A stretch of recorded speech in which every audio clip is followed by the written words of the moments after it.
Olá, muito boa noite. Terça-feira, 19 horas e 45 minutos. Está começando agora o seu programa Momento Jurídico. O programa de hoje falaremos tudo sobre contratos de locação, especialmente em tempos de pandemia. Muito se questionou a respeito de teoria da imprevisão, onerosidade excessiva, força maior, fato do príncipe, quebra da base negocial, dentre tantos outros, para que pudesse se buscar a revisão, reajuste dos contratos, bem como aproveitar para discutir também cláusulas contratuais. E para falar deste assunto, estamos recebendo aqui no nosso estúdio o Dr. Lucas Marques, ele que é advogado, especialista em direito imobiliário e membro da Comissão de Direito Condominial da OAB Goiás, e também, por link, o Dr. Alexandre Franco, ele que é professor de pós-graduação em Direito Imobiliário e presidente da Comissão de Direito Imobiliário da OAB do Rio de Janeiro, do MEA. Está começando agora o seu vídeo.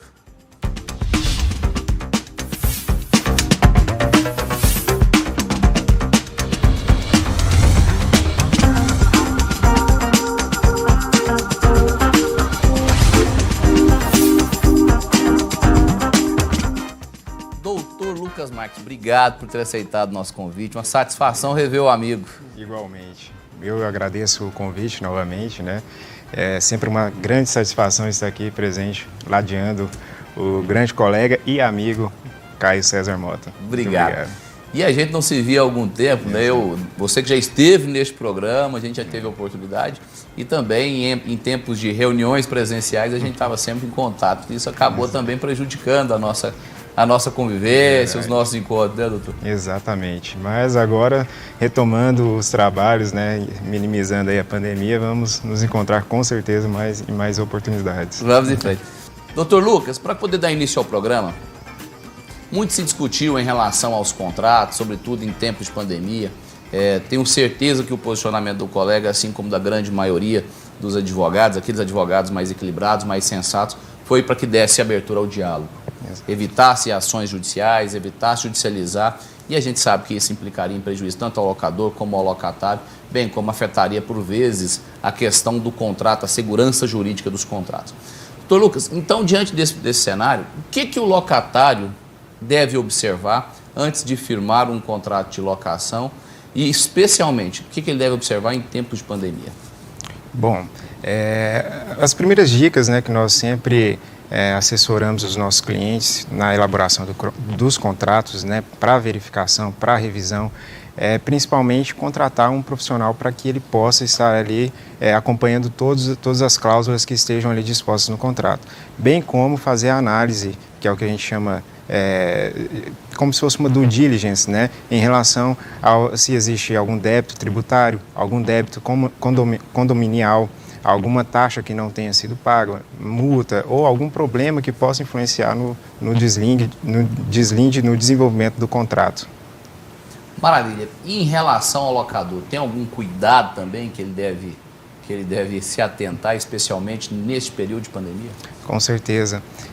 Um detalhe que ele precisa sempre se atentar é em relação à vistoria, né? A vistoria inicial, que deve se atentar para que sejam identificados ali os principais pontos que possam, porventura, comprometer no desenvolvimento ali do contrato, porque, por vezes, nós sabemos que, quando vem a entrega do imóvel, acontecem diversos problemas ali em relação a vícios que acabam surgindo, ou até mesmo problemas que são provocados, né, pelo próprio locatário no uso do bem imóvel. Além disso, é importante também conhecer, né, o locatário, fazer uma breve pesquisa em relação por exemplo, fazer uma ligação simples para o síndico, né, do condomínio, se porventura ele residia em algum condomínio, para saber como que era o convívio, se havia algum problema em relação a direito de vizinhança, esses detalhes iniciais que são importantes e que podem gerar reflexos no curso do contrato.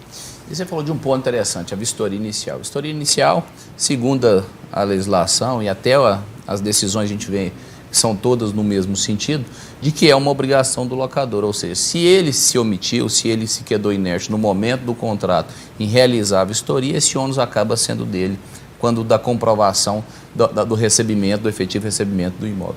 Mas ele poderia, uma vez feita a vistoria e ele tendo gasto com o vistoriador, atribuir essa despesa, o pagamento dessa despesa ao locatário ou não? Essa obrigação deve recair sobre o locador? Bom, eu particularmente entendo que isso pode ser convencionado no contrato, em virtude da livre pactuação entre as partes. Porém, a Lei 8.245, ela preceitua, salvo engano no artigo 22, uma disposição a respeito de que cumpre ao locador a atribuição para conferência, né, para vistoria, no caso inicial, do imóvel. Então, salvo disposição em contrário, eu entendo que esse encargo deve recair ao locador. Porém, em relação à vistoria final ou vistorias intermediárias que porventura sejam necessárias e, a depender, possam ser identificados alguns vícios, alguns danos, aí sim, eu acho que nesse caso, sempre partindo de um juízo de ponderação e equilíbrio, verificar se pode ser ou não atribuído ao locatário. Excelente. Relativamente a animais, tem proprietários de imóvel, coloca o imóvel à locação, depois quando o contrato já está ali na análise, na minuta contratual, já na análise para poder efetivamente dar vida ao pacto, né, à avença, percebe-se que a família tem cachorro, ele recua e fala, não tenho mais interesse. Ou de outro modo, crianças. Olha, para famílias que têm crianças, eu não tenho interesse local. O locador pode criar meios de proibir ou de impedir que famílias que tenham crianças ou animais domésticos possam habitar no imóvel? Bom, em relação a isso, é uma questão bastante polêmica, né, que gera divergência até mesmo jurisprudencial, porque existem entendimentos para todos os sentidos, né, mas eu particularmente entendo que nós devemos distinguir aí em relação a crianças e a animais. Crianças porque eu entendo que pode se tornar, e é muito possível, né, muito provável, uma forma de discriminação em relação àquela família, àquele locatário que está em busca da locação do imóvel. Mormente, quando houver, por exemplo, já um prévio contrato, uma prévia pactuação, e aí você tem uma quebra na expectativa legítima criada ali naquele locatário. Então, em relação à criança, eu particularmente entendo que poderia caracterizar aí uma discriminação desnecessária em relação a esse aspecto, né? Principalmente se a criança, porque você acabaria tabelando, né, para que você estivesse entendendo, por exemplo, que crianças todas elas perturbariam o sossego, sendo que existem personalidades distintas. Em relação aos animais, eu já entendo que isso deve ser analisado no caso concreto. Por quê?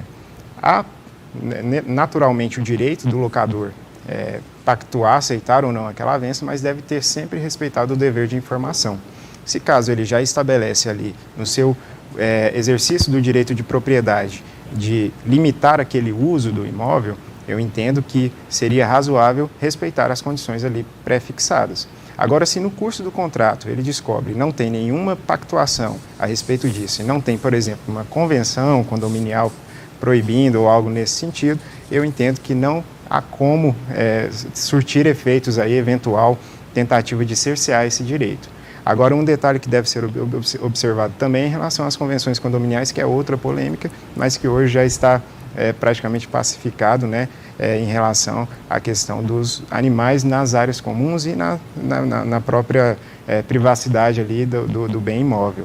Então, acho que deve ser sempre feito um juízo de ponderação a respeito do tamanho do animal, se ele causa perigo, sempre usar focinheira, independentemente do tamanho. Acho que isso são questões que no dia a dia a gente tem que ter um equilíbrio, né? É sempre essa palavra, equilíbrio.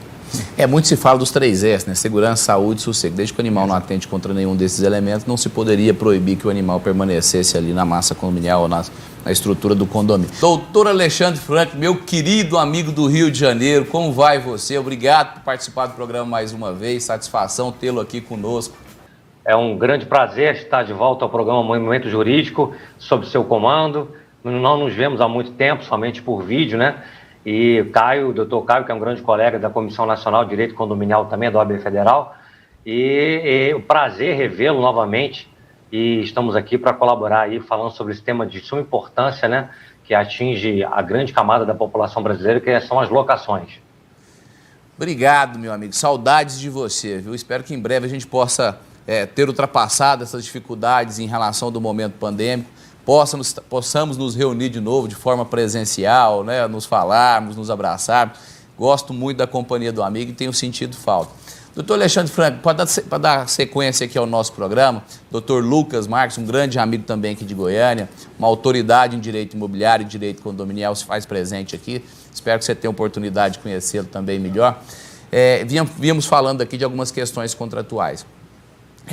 Com relação aos contratos no momento de pandemia, muito se falou no início, teoria da imprevisão, fato do príncipe, onerosidade excessiva, se cogitou uma série de situações para que pudesse discutir as cláusulas contratuais, especialmente as cláusulas que tratavam das questões dos valores. E aí a pergunta que eu lhe faço é, diante do momento de pandemia, os contratos que não conseguiram dar, que os locatários, por vezes, não conseguiram dar sequência por motivos de dificuldades financeiras, não poderiam, tiveram suas atividades afetadas ou, de outro modo, não puderam dar sequência. Aí a pergunta que eu lhe faço é, os contratos que previram multa pelo rompimento contratual, estes contratos, como ficam durante o período de pandemia? Ô, doutor Caio, tenho visto que as decisões judiciais elas têm sido muito genéricas e não têm analisado caso a caso, né?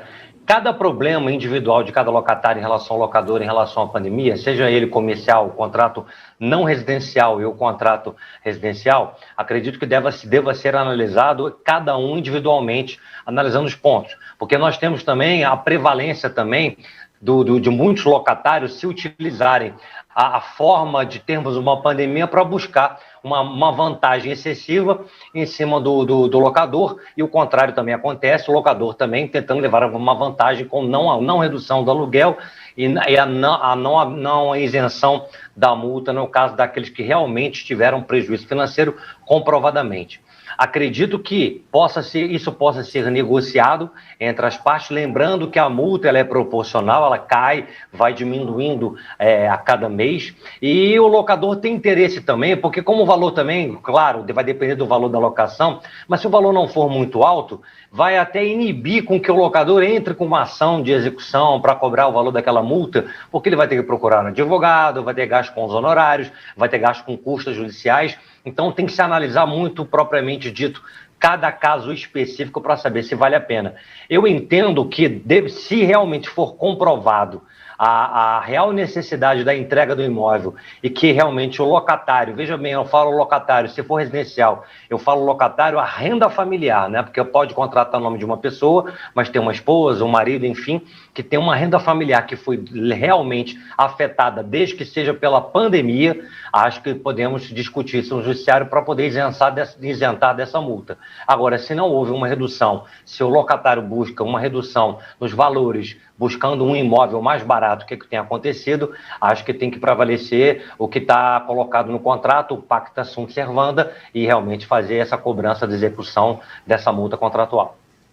Excelente, meu amigo. E aí uma outra situação, vamos admitir que o contrato exista, só que ele foi firmado de modo verbal, ou seja, a gente já viu que aqui, para todos os efeitos legais, o contrato verbal produz efeito. A grande dificuldade, claro, é dizer em que termos, quais as condições do contrato. O contrato firmado de forma verbal, ele pode ser rompido a qualquer momento, ou o locatário terá que fazer prova que aquele contrato vige por prazo indeterminado? Como que seria isso diante de uma locação verbal? Só fazendo um reforço, doutor Caio, que pelo menos aqui no Judiciário do Tribunal de Justiça do Rio de Janeiro, os contratos verbais, apesar de estarem descritos, positivados na própria lei de locações, eles não são aceitos em muito determinadas situações. Eu mesmo já fui patrono de uma causa em que um imóvel em Copacabana, em que um locador era engenheiro e a locatária era uma arquiteta, havia uma fraude nessa situação que não cabe, enfim, entrar nos detalhes, em que a juíza, a magistrada, ela na audiência de instrução e julgamento falou: eu não posso aceitar um contrato verbal com duas pessoas de nível superior, extremamente esclarecidas, um contrato de 2.500 num bairro de Copacabana. Eu sou oriunda do Fórum de Japeri, que é um local aqui no Rio de Janeiro, onde tem a população menos abastada, em que os aluguéis firmam de 250 a 350 reais, onde é comum, é costume sim se fazer os contratos, todos eles verbais. Aquela comunidade em si, local, só utiliza os contratos verbais e não há nenhuma participação de advogado por conta da situação econômica financeira das pessoas que residem naquele local. Mas se mesmo assim colocamos um exemplo, um contrato verbal que tenha sido firmado nessa modalidade, e se há provas e testemunhas, eu acredito que, de forma alguma, nós podemos diferenciar do contrato que foi feito expressamente. Lembrando que, dependendo do local e da cidade, vai ser difícil pouco o judiciário aceitar que esse contrato tenha sido de forma verbal. É fato totalmente inusitado. Confesso que eu nunca tinha visto nada semelhante, né? A legislação já positivou a vigência, a força dos contratos verbais, e aí o tribunal acaba inovando. Para mim é uma questão atípica, não me deparei com nada nesse sentido ainda. Mas foi bom aprender com um amigo aí as questões, as particularidades do Rio de Janeiro. Quero, antes de dar sequência aqui, perguntando ao meu amigo doutor Lucas algumas questões ainda relativamente aos contratos verbais, doutor, e até vai ser bom se você puder trazer alguns casos concretos. Só falar das participações até então. Suzete Mota, um beijo grande, mãe. Rodrigo Leite, boa noite, Rodrigo. Obrigado pela participação. Jonildo Malta, um grande amigo do Rio de Janeiro, que se faz sempre presente aqui no nosso programa. Obrigado, Jonildo, pelo carinho. Também temos aqui a Thaís Lucena, temos Thaís Massad, doutora Thaís Massad, uma grande advogada. Obrigado pela companhia sempre, doutora. Liliane Toyama, boa noite, Liliane. Jonildo e Altamiro Cíntico, parabéns, doutor Caio, sempre acertando o tempo. Obrigada, Altamiro. E lembrando a vocês, se o tema lhes é interessante, certamente será outras pessoas. Então, convide outros amigos para assistir o programa, compartilhe o canal do YouTube, dê o seu like desde já. O seu like é muito importante para que a gente possa alcançar outras pessoas. E, claro, a você que nos acompanha pela TV Capital, mais uma vez, muito obrigado pelo seu costumeiro carinho. Doutor Lucas, como é que tem sido as questões dos contratos verbais aqui? Você se deparou com alguma situação semelhante à narrada pelo colega do Rio? Bom, estou até surpreso com o caso trazido pelo colega Alexandre Franco, o qual já estendo os meus cumprimentos, né? Boa noite, doutor. E particularmente não tive nenhum caso ainda relativo à discussão sobre contratos verbais. O que eu parto assim, de uma análise puramente legal seria que, se a lei dispõe que tem essa possibilidade de fazer a contratação por escrito ou verbal, independentemente da qualidade técnica, digamos assim, detida pelas partes, eu acho que isso entraria muito na nuance até mesmo do Pacta Sunt Servanda, que vige muito, né, em relação aos contratos de locação. Não seria, por exemplo, uma questão de discussão de relação de direito de consumo, né, relações consumeristas. Mas, assim, respeito totalmente a decisão, né, lá do Rio de Janeiro, mas entendo que pode gerar bastante polêmica em relação a isso. Foi algo inovador, pelo menos para mim. Embora decisões infelizes aconteçam, cumpre a gente dar seguimento, dar cumprimento, né? Até que tenha uma reforma, até que exista uma contra-ordem, a nós, advogados, resta o cumprimento. Exatamente. Doutor Alexandre Franco, meu amigo, nós falávamos ainda falando da ruptura do contrato, que nós falávamos agora há pouco. Se a ruptura ou se a intenção do locatário em romper com o contrato se der em razão da mudança do local de trabalho, existe ainda assim a manutenção ou existe alguma particularidade nesse sentido já nos termos da legislação? Doutor Caio, a própria legislação já prevê que, se a locação foi por conta do trabalho, é muito comum, por exemplo, a Petrobras alugar imóveis, né, residenciais para que seus funcionários possam estar trabalhando próximo daquelas estações de trabalho. Se houver uma mudança nesse sentido do local de trabalho, ele retornar à base, a própria legislação já prevê que não há a incidência de multa, justamente para não onerar o locador, que o motivo real daquela locação, né, era justamente deixar o funcionário mais próximo do seu trabalho, daquele posto de trabalho. Portanto, não há como incidir multa quando há essa troca de trabalho, quando devidamente foi comprovado na hora da assinatura do contrato, e é bom que fique consignado isso, inclusive no contrato de locação. E a você que nos acompanha, envie sua pergunta, tenho certeza que os nossos colegas terão um imenso prazer em respondê-las. Nós vamos a um breve apoio cultural e voltamos já.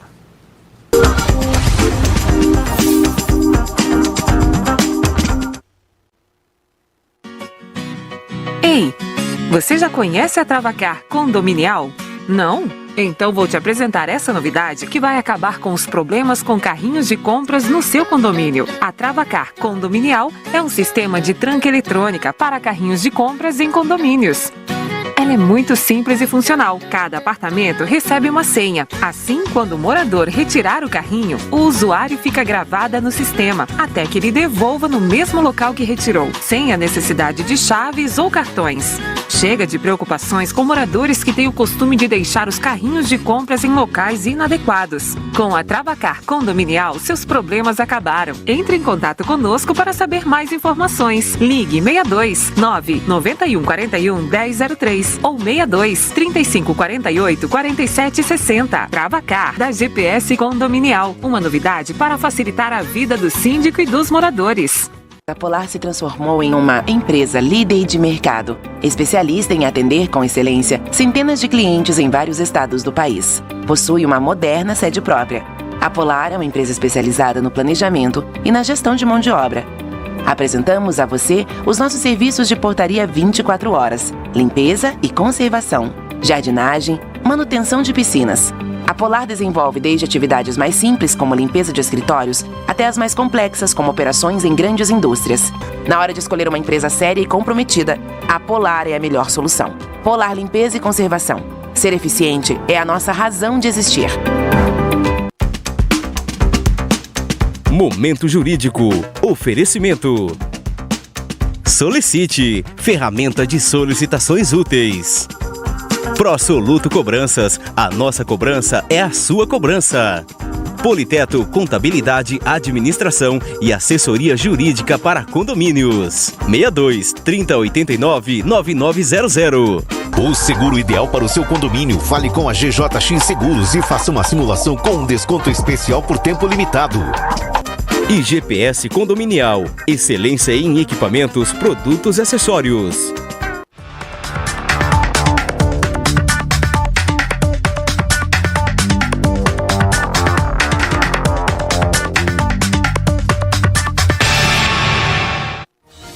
A GPS Condominial tem o pano umedecido multiuso mais prático e eficiente na limpeza e desinfecção de equipamentos, seja na academia, no elevador ou de uso pessoal, como teclados, telas de computadores e celulares, sem danificar os aparelhos. GPS Condominial, as melhores marcas do mercado condominial você encontra aqui. www.gpscondominial.com.br.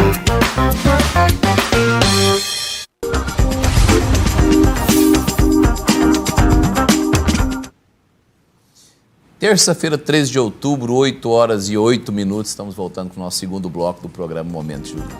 Doutor Alexandre Franco, falávamos há pouco do contrato de locação, do rompimento, inclusive o rompimento em razão da mudança do local de trabalho.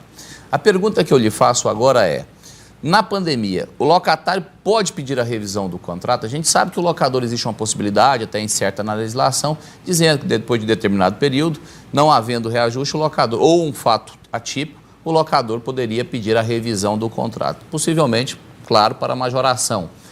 Diante do momento, o locatário poderia pedir, e aí eu já complemento a pergunta, o melhor seria, qual seria o melhor caminho a ser percorrido pelo locatário? Abrir o espaço para o diálogo, e aí quais seriam os argumentos que ele possivelmente poderia trazer neste momento, e não surtindo efeito, como que isso se daria na esfera judicial?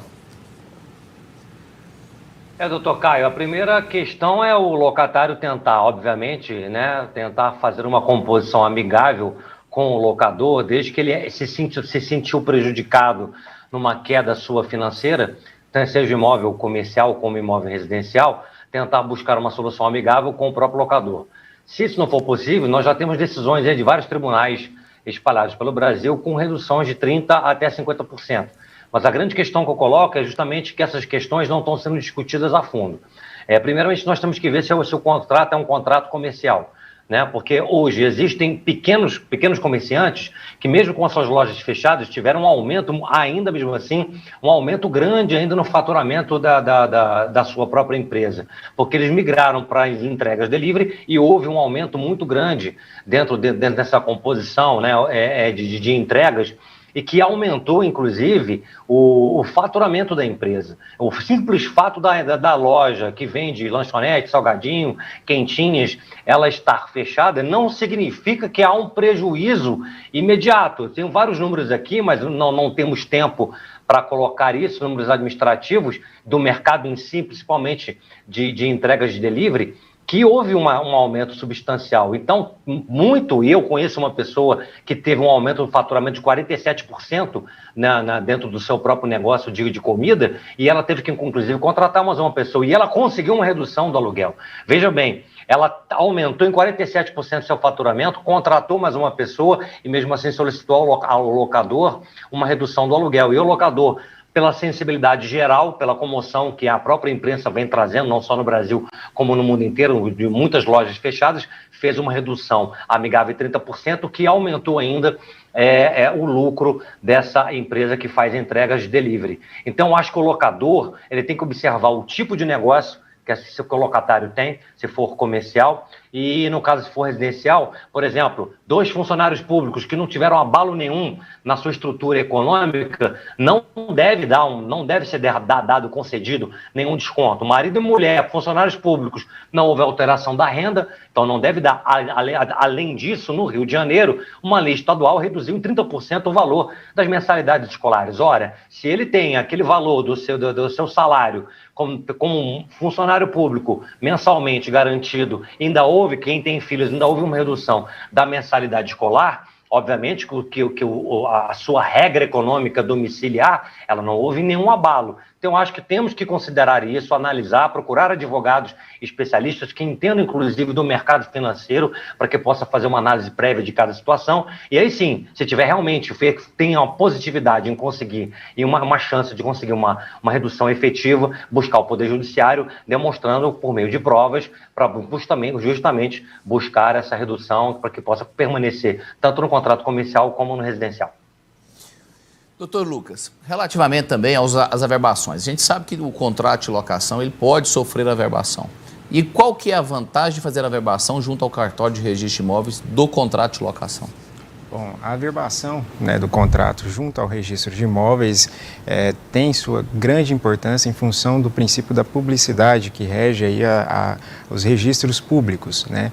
Então, a partir do momento que você leva um contrato de locação a registro, terceiros poderão ter ciência da existência daquele contrato de locação e também poderá ser exercitado ali o direito de preferência em caso de eventual alienação desse imóvel pela parte locadora.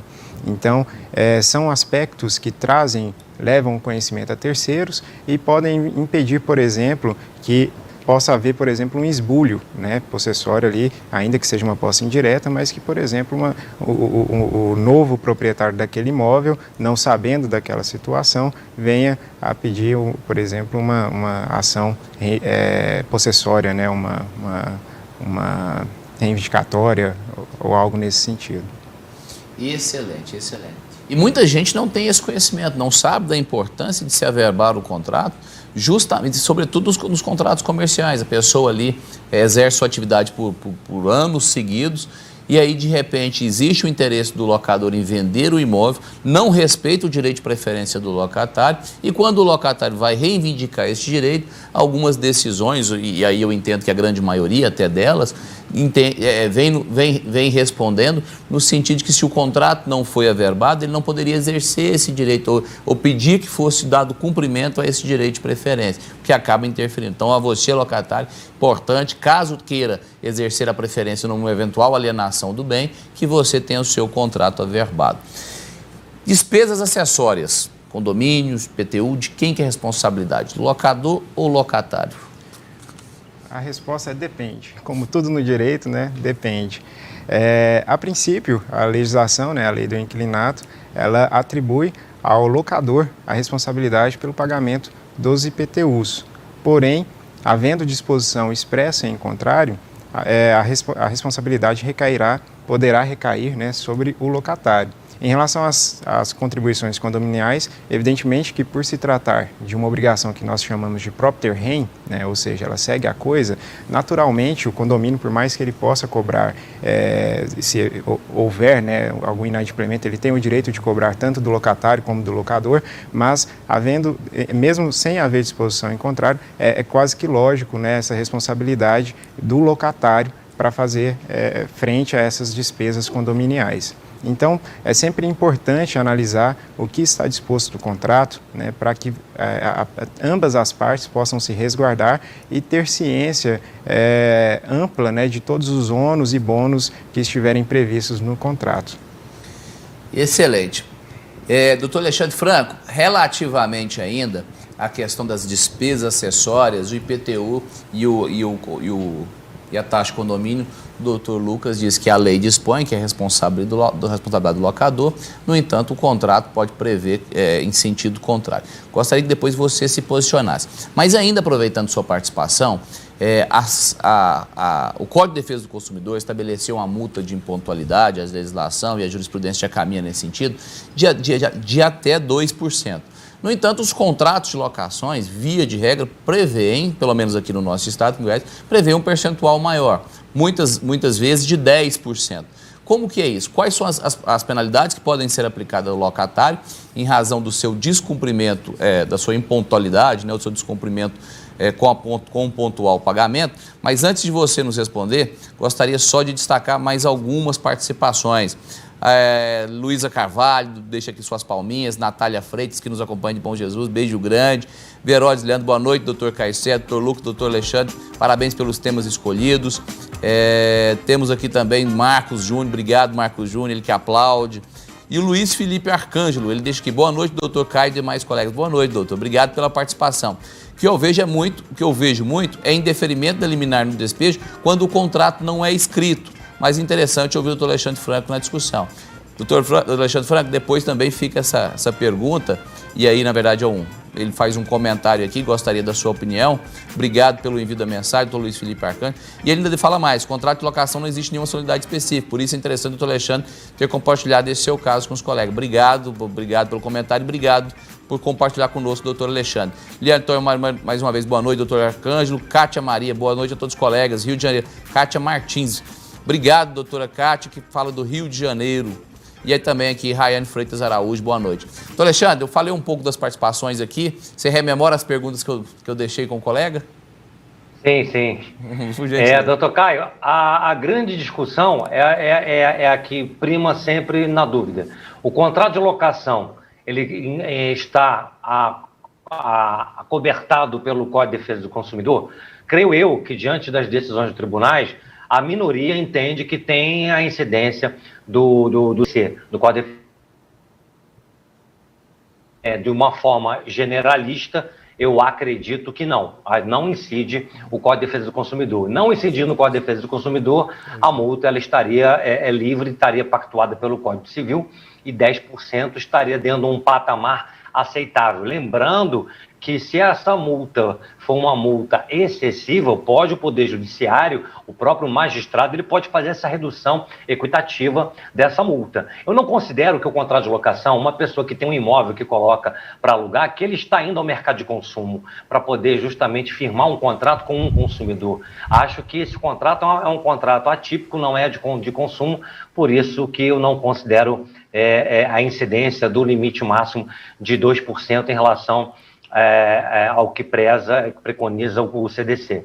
Em relação ao que está dando um pouco de celeuma na questão do contrato verbal, é que no Rio de Janeiro existem muitas fraudes em compra e venda de imóveis, em que o fraudador ele coloca o imóvel num preço muito baixo, o comprador ele quer comprar e não tem a documentação ainda pronta, ele compra, toma posse direta desse imóvel, depois aquele promitente vendedor ingressa no judiciário pedindo despejo por se tratar de um contrato verbal. Diante dessa quantidade de fraudes no Tribunal do Rio de Janeiro, os juízes passaram a não aceitar mais esses contratos verbais que estavam em discussão sobre fraude, com participação do próprio Ministério Público. Aí sim, realmente, entender que esses contratos verbais são de pessoas menos abastadas, com a condição socioeconômica financeira mais baixa, como é de comum, acredito que seja também em todo o Brasil. Doutor Lucas, relativamente à fixação com base no salário mínimo, é possível ou há alguma vedação em relação a essa aplicação do salário como base para o reajuste da locação? Bom, o STF ele tem uma súmula vinculante, né, que, salvo engano, é a número 4, que estabelece essa vedação em relação à indexação ao salário mínimo, né? O que acontece usualmente em relação aos contratos de locação é o estabelecimento do IGPM, como indexador para reajuste, né, dos aluguéis. O IGPM hoje está tendo até muita polêmica, né, em relação ao acumulado, né, nos últimos anos, principalmente neste ano, que alcançou, salvo engano, agora em outubro, a cifra, né, o percentual de 18%. Então, o IGPM hoje ele está onerando demasiadamente os contratos. Um contrato que antes estava na faixa de R$ 1.500, agora com reajuste vai para aproximadamente R$ 1.750, R$ 1.770 com esse reajuste. Então, na maioria das vezes as pessoas não compreendem, né, em relação ao reajuste, porque que até tal ano eu estou emitido ali na posse e até tal ano estava tendo um aumento mais ou menos de R$ 70, R$ 80 e agora eu vou para praticamente R$ 200, né, de aumento que com certeza afeta toda a renda, né, familiar. Então, basicamente, hoje tem sido estipulado o IGPM para contratos de locação, mas isso não quer dizer que ele é exclusivo, né?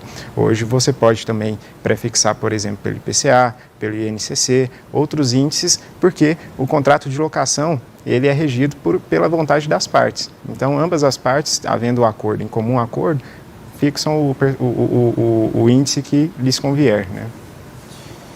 Doutor Lucas, garantias locatícias. Quais são as possíveis garantias e como elas devem ser observadas quando da fixação do contrato? Eu posso exigir mais de uma? Devo escolher dentre as possibilidades uma?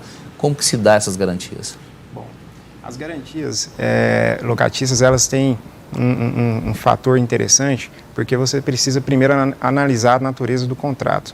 Se o contrato é de locação por temporada, por exemplo, é natural que o pagamento seja antecipado.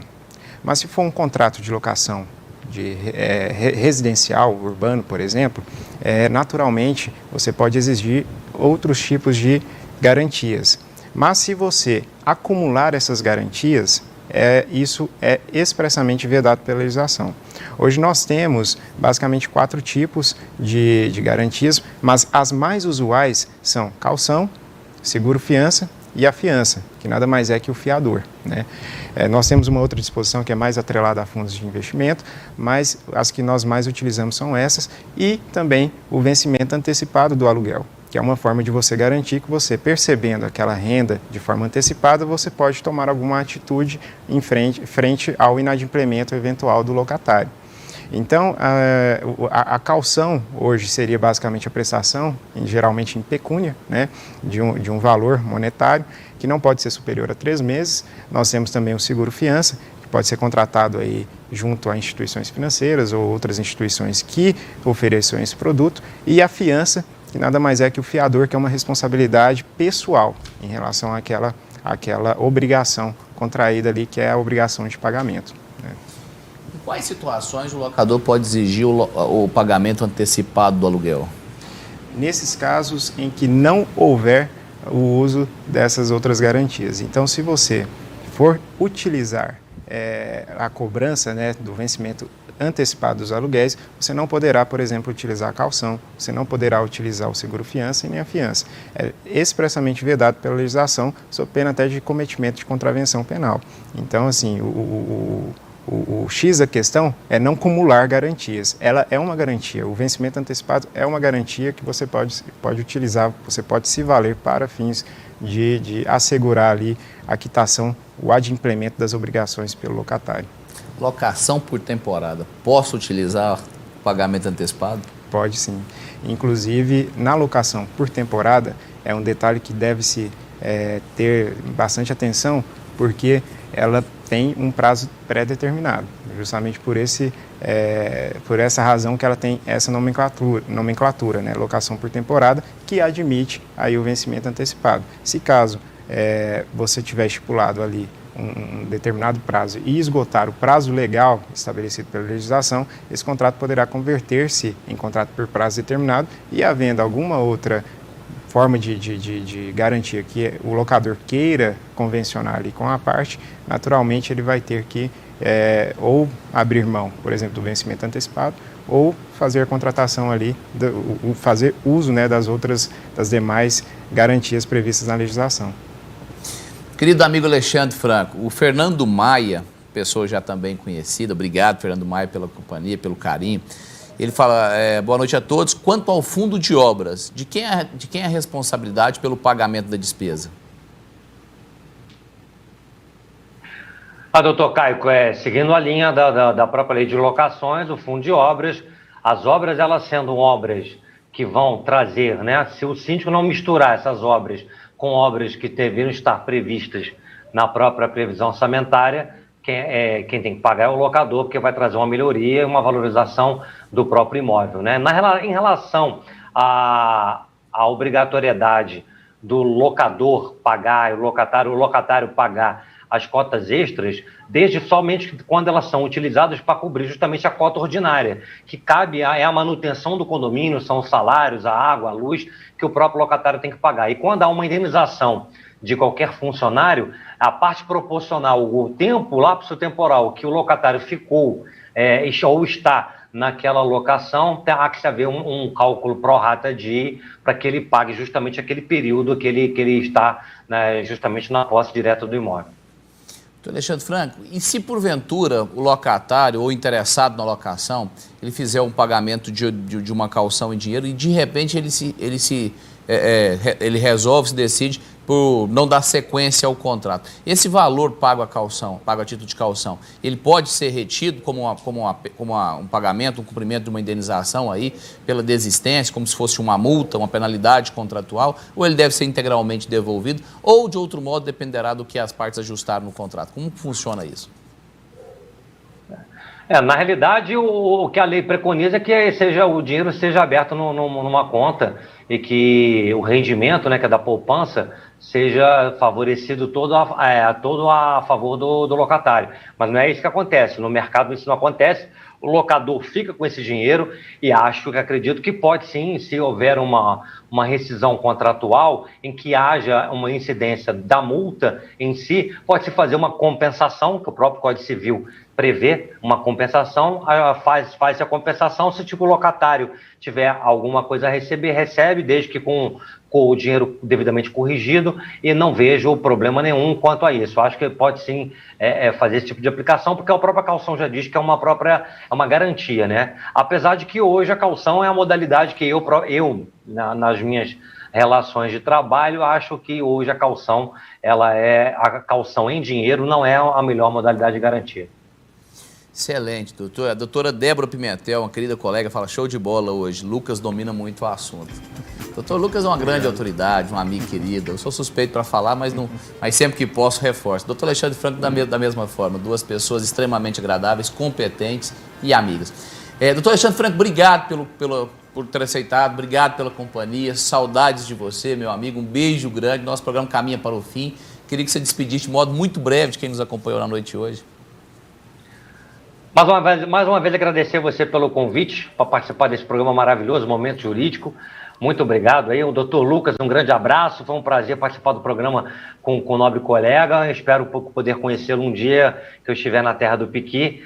Caio, um abração, continuamos nos vendo aí nas nossas reuniões online, agradecer a presença do público que tem nos assistido e quem quiser me seguir nas redes sociais, @Alexandre Dr. Franco. Muito obrigado e boa noite a todos. Obrigado, um grande beijo. Doutor Lucas, obrigado mais uma vez, um grande abraço para você. Esse programa é a extensão do seu trabalho, da sua casa, use sempre. Eu que agradeço, doutor Caio, estarei sempre à disposição. Quero agradecer também ao doutor Alexandre Franco pela participação e espero um dia conhecê-lo pessoalmente também. Muito obrigado. E a você que nos acompanhou, um beijo grande, agradeço pelo carinho. Queria que você ontem comemoramos o Dia das Crianças, e quando eu falo de lei de locações, quando eu falo da lei 8.245/91, quando eu falo do assunto direito imobiliário, como eu falo do assunto condominial, eu lembro de um amigo querido que já me deixa emocionado e com muita saudade. Meu querido amigo Silvio Capanema, vamos ver o vídeo dele e assim eu me despeço de vocês na noite de hoje. E qual é a mensagem final que o avô deixa com o neto, e certamente a mais importante de sua vida? Muitos aqui devem se lembrar quando o velho disse ao neto: não chores, meu filho, não chores, porque a vida é combate, é luta renhida, que aos fracos abate, mas aos fortes e aos bravos só faz exaltar, porque meu neto viver é lutar.